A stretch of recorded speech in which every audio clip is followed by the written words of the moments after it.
Yes, I'm Roman, and today I will use AI to judge my English level. Let's go.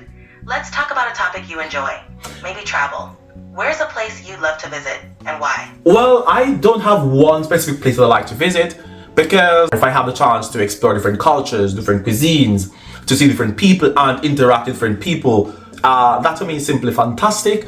And that's it. Traveling doesn't even have to be outside of the country. It could be to another city that has a different mode de vie, if I may say so.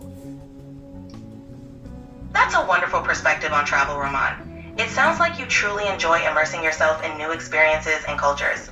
What's one of the most memorable places you visited so far, and what made it special for you? Wow, that's quite difficult. I can't quite say. No worries. It's great that you have so many memorable experiences. Each place must have offered something unique. Is there a particular type of experience or activity you always seek out when you travel? Yes, so whenever I travel, the first thing I try to do is eat eat something different. So you'll find that I search out traditional dishes, try new cuisine, the gastronomy in general. And the second thing on my list is to see popular sites. So for example, here in France, one of my dreams was to see the Eiffel Tower because it's talked about a lot, and I try to maintain a balance between the food and what is popular for tourists. But I also, if at all possible, try to interact with people, because what's great for me is to see how similar we are, and at the same time how different. One example is that when I went to Serbia some years ago, I heard that they had games which we also have in Jamaica, and for me it was fascinating because Jamaicans and Serbians are so far apart that how could we communicate to have the same games, these same universal games?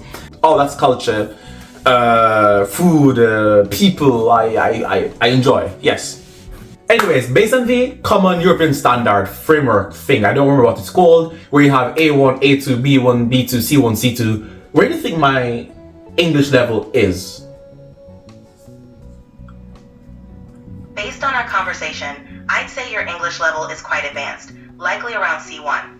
You express yourself fluently, use a rich vocabulary, and communicate complex ideas clearly. Great job! C1, and what would I need? Give me something quite practical, practical, that would take me to a C2 level. What do I lack? What do I need? To reach a C2 level, focus on refining your vocabulary and understanding of nuanced language. Engage with complex texts like literature or academic articles, and practice expressing abstract or detailed ideas both in writing and conversation. Alright, so you heard it here from a professional. I have a C1 level in English, and that is simply fantastic. Anyways, that was quite fun. Thank you guys for watching. Don't forget to like, subscribe, leave a comment, share, and I'll see you next time. Ciao, ciao.